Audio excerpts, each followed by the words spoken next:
Bom, este é o nosso curso sobre o processo de trabalho. Nesta primeira aula, nós vamos estudar a introdução, os princípios, fontes e os impactos da reforma trabalhista sobre este ramo do direito. Vou tentar fazer aulas curtas para que vocês consigam ver de acordo com o tempo e a disponibilidade de vocês, ok? Então vamos lá.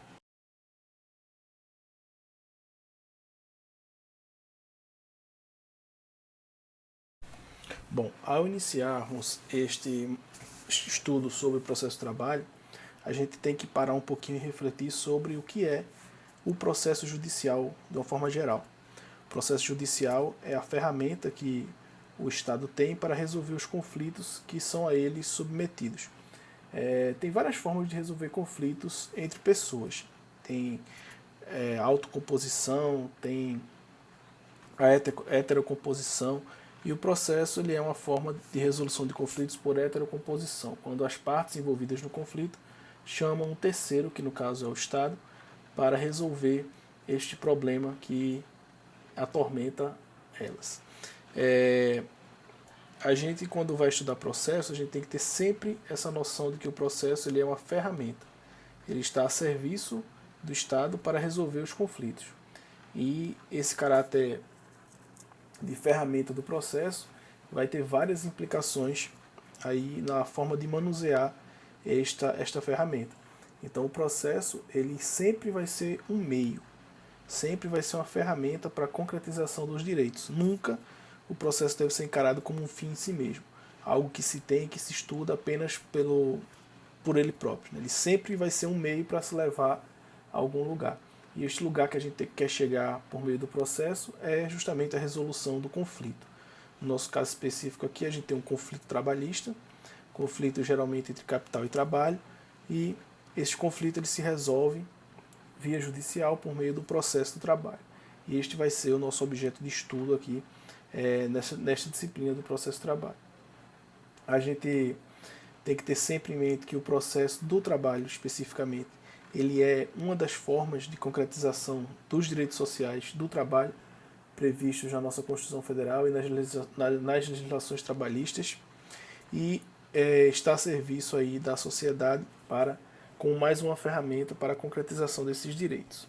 Obviamente que esses direitos vão ser concretizados a partir da resolução desses conflitos sociais que surgem na relação capital-trabalho. Então, a gente pode dizer que o processo judicial do trabalho ele é uma ferramenta para a concretização dos direitos sociais, destacando aí a palavra ferramenta como a palavra mais importante aí neste primeiro tópico. Como em todas as outras áreas do direito do trabalho e do processo do trabalho, a reforma trabalhista, ela que foi feita em 2017, como vocês já sabem, ela alterou também alguns dispositivos e algumas noções básicas sobre o processo do trabalho. O principal impacto que a gente verificou da reforma trabalhista no processo de trabalho foi uma tentativa de dificultar o acesso a essa justiça por parte do trabalhador. Obviamente existem justificativas, né, para que a norma tenha, para que o legislador tenha positivado normas nesse sentido.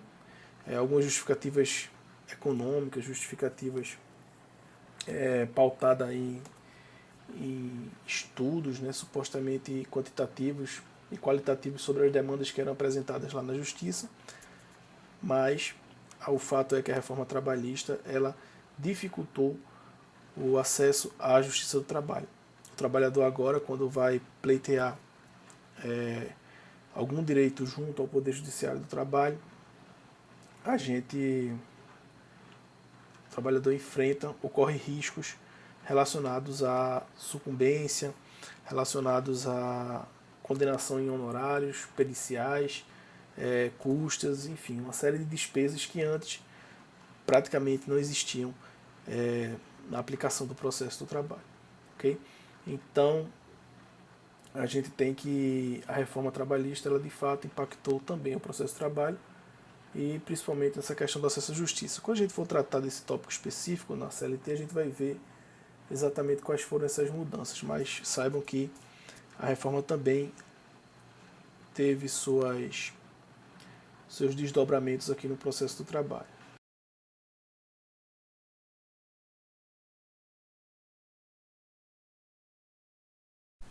Bom, como toda disciplina, a gente sabe que o processo de trabalho também está orientado e informado por alguns princípios. O primeiro princípio que a gente analisa aqui é o princípio da proteção. Lembrando que aqui no processo de trabalho o princípio da proteção ele tem uma abrangência bem menor, consideravelmente menor do que no direito do trabalho em si. O direito do trabalho, como vocês já sabem, ele foi feito, foi pensado, foi estruturado para, de fato, proteger o trabalhador. São normas de cunho social que pretendem garantir, assegurar ali a dignidade do trabalhador e a noção de trabalho humano digno. No processo trabalhista não ficaria adequado, não seria adequado garantir tamanha proteção ao trabalhador dentro de uma lei trabalhista, porque a própria noção de processo nos impediria de ter essa conclusão. Haja vista que o processo ele supõe duas partes iguais, né, na relação processual, com supostamente paridade de armas para apresentar as suas razões ao juízo, e aí não faria sentido garantir também proteções ao trabalhador na seara processual trabalhista. Porém, mesmo assim, em algumas situações do processo, algumas fases do processo, a gente percebe ainda alguma coisa de princípio da proteção nas normas de processo do trabalho. Um exemplo é o fato de que a empresa, para recorrer de uma sentença que lhe é desfavorável, ela precisa garantir a execução ou o valor que foi arbitrada como condenação naquela sentença. E aí ela precisa fazer isso por meio de um depósito recursal, que a gente vai estudar melhor mais para frente. Ou seja, ela tem que pagar aquilo que ela foi condenada para poder acessar o segundo grau da jurisdição trabalhista. Esse valor é o valor da condenação, limitado a um teto que o TST anualmente estabelece. Hoje está por volta de R$ 10.000 no primeiro recurso, né, que é o recurso ordinário. Então, para recorrer, a empresa que perdeu a ação no primeiro grau, ela precisa pagar o valor que foi condenado. Esse valor não é imediatamente liberado ao trabalhador, ele fica retido no processo, e aí, depois do trânsito em julgado, que vai se apurar de fato a destinação daquele dinheiro. Por outro lado, o trabalhador, se ele quiser recorrer, ele não precisa fazer esse depósito. Ele pode recorrer sem pagar nada, né, para poder ver o seu pleito reanalisado agora pela segunda instância. Então, olhando do ponto de vista do processo, há sim um tratamento desigual, há sim uma proteção à parte que se supõe ser economicamente hipossuficiente, que é o trabalhador, porque a ele não é exigido esse depósito para recurso. O segundo princípio seria o princípio da inércia da demanda, que é um princípio comum a todas as áreas do processo, segundo o qual vai informar que o juiz do trabalho, assim como todos os outros juízes, eles devem ser provocados. O juiz do trabalho ele não vai atrás de investigar empresas nem nada. Isso aí existem outras autoridades que têm essas atribuições. O juiz do trabalho ele espera a lei de ser proposta perante ele para que ele possa se posicionar por meio de uma sentença, por meio de um julgamento. Então, o princípio da inércia da demanda do dispositivo vai dizer que o juiz ele simplesmente espera os problemas virem até ele para poder dar uma decisão. Por outro lado, existe o princípio inquisitivo, que ainda tem alguns resquícios dele, não para iniciar o processo, mas no curso do processo, principalmente aqui na Justiça do Trabalho, onde a gente vê que o juiz de trabalho ele tem essa preocupação, né, com o pulso oficial, ele coloca o processo de fato para andar.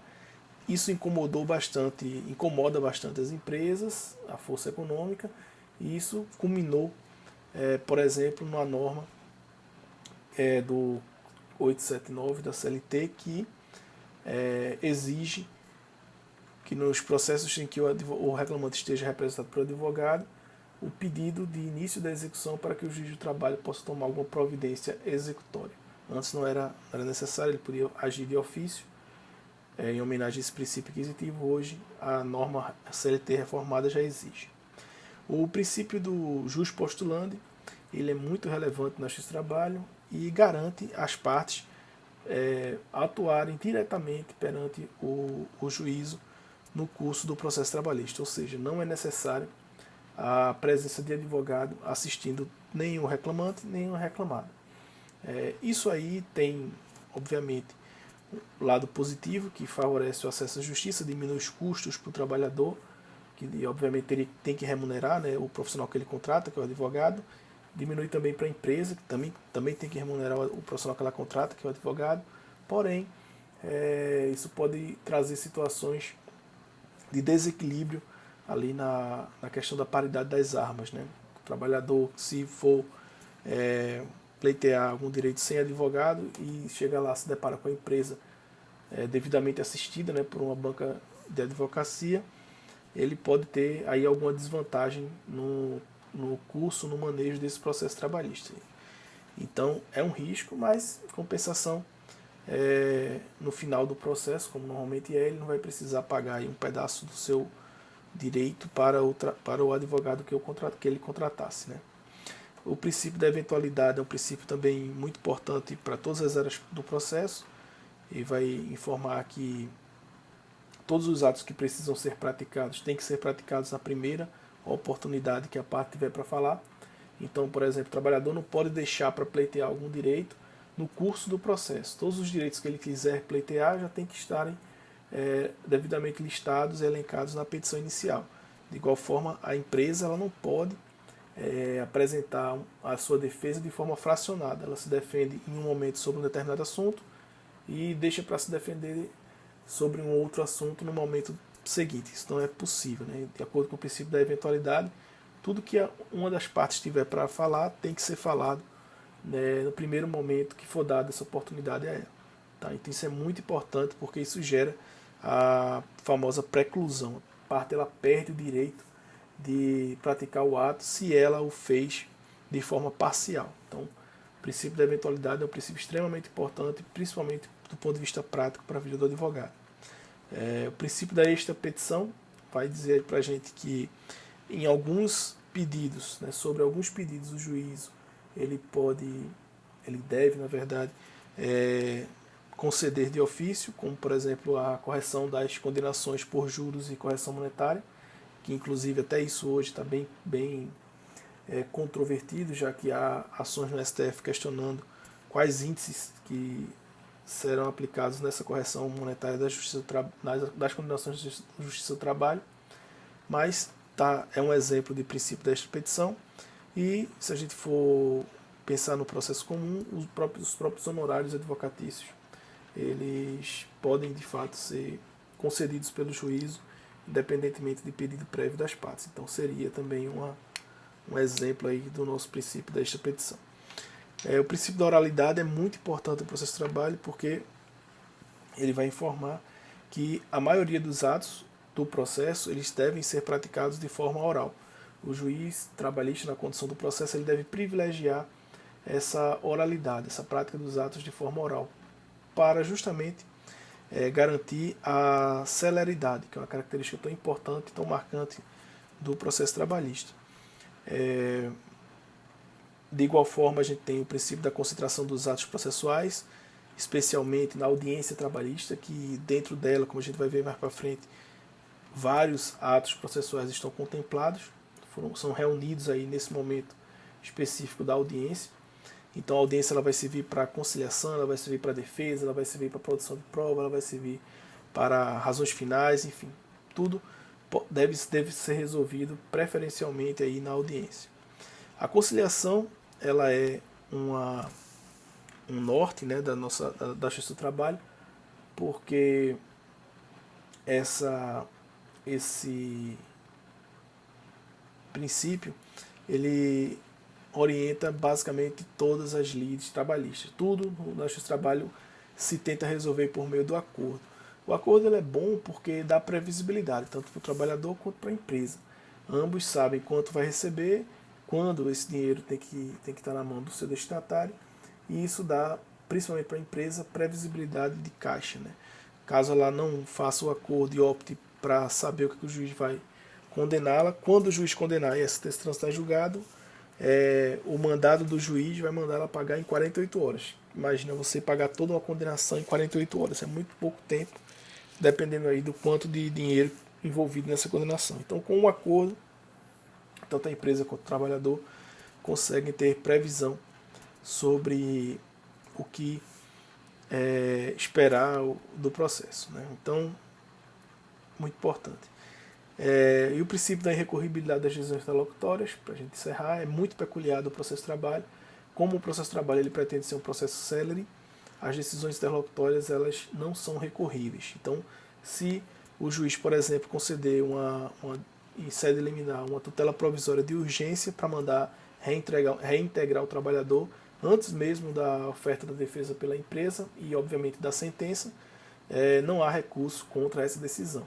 E aí, a gente sabe, né, que quando não há recurso contra uma decisão, se a decisão se revelar arbitrária, ilegal, manifestamente ilegal, a parte afetada por essa decisão, ela pode manejar, como vocês já sabem, o mandado de segurança. Então, as decisões interlocutórias elas não são recorríveis, porém, é possível manejar aí o mandado de segurança se houver, de fato, cabimento, né, hipótese de cabimento verificada ali naquela decisão do magistrado, direito for líquido e certo, enfim. Aí você já sabe os requisitos do mandado de segurança. E aí, então a parte nunca vai poder recorrer dessa decisão interlocutória? Não, ela vai poder recorrer no momento do recurso principal, que no processo do conhecimento do trabalho vai ser o recurso ordinário e na execução vai ser o agravo de petição. Então, as decisões elas são irrecorríveis de forma imediata, porém, mais na frente, por ocasião do recurso, depois que aquela decisão interlocutória for confirmada ou não, aí a parte vai poder recorrer como garante a própria Constituição.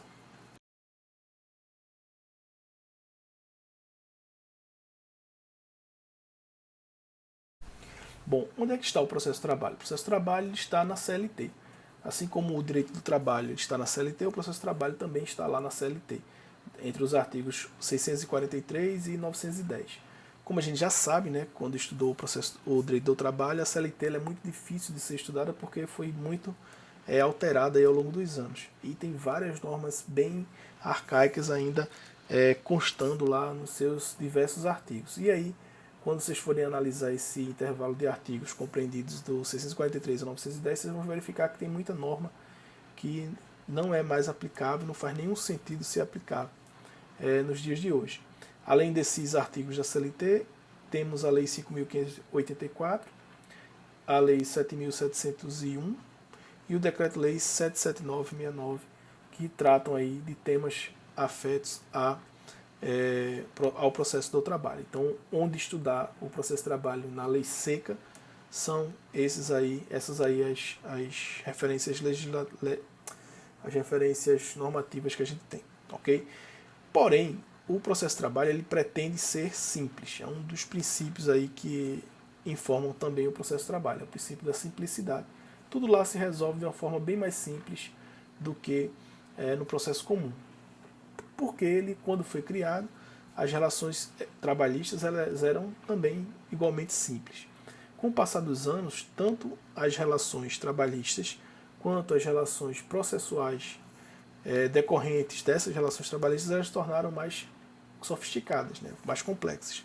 E aí, para algumas situações, as normas que constam na CLT elas não são suficientes para ajudar o juiz a dar andamento ao processo, a resolver aquele caso ali da forma mais justa, né, que o processo tramite da melhor forma.